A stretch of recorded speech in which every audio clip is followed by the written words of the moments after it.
یہ چیز بھی بہت بڑی ہوتی ہے کہ آپ میں ذرا بھی غرور نہیں آتا بلکہ آپ مزید سیکھتے ہیں اور سکھاتے رہتے ہیں.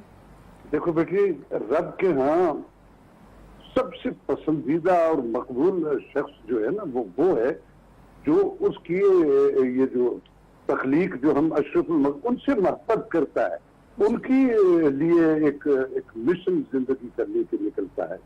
تو وہ ساری حیاتی انہوں نے بڑے ہی devoted being a Muslim and being a human being ایک ٹارگٹ لے کے وہ نکلے. انہوں نے ریڈیو پہ رہے تو تب بھی کمال تھے، جب وہ ٹیلی ویژن پہ آئے تو ٹیلی ویژن پہ بھی انہوں نے جو پروگرام کیے وہ صرف کوئی ایسے گیمکس یا وہ نہیں تھے، اس میں وہ لوگوں کو ایک ایجوکیٹ کرتے تھے، مینرز سکھاتے تھے لوگوں کو، اپنی زمین سے کیسے ایفیلیٹ رہنا ہے وہ بتایا کرتے تھے لوگوں کو. اور ان کے شوز جو ہوتے تھے اس میں ایک وہ جو گیمکس تو ظاہر ہے ان شوز میں ایک ہوتا ہے لوگوں کے لیے، اس میں ایک اٹریکشن کے لیے وہ رکھنا ہوتا ہے، لیکن وہ اس کے ساتھ ساتھ ان شوز میں لوگوں کو ایجوکیٹ بھی کرتے تھے. بالکل یہ ان کا ایک خاصا رہا ہے، ساری زندگی رہا ہے. جی. عجیب بھی تھے، شاعری بھی کی انہوں نے، ان کا ایک آدھ مجموعہ جو ہے پوئٹری کا وہ بھی آیا.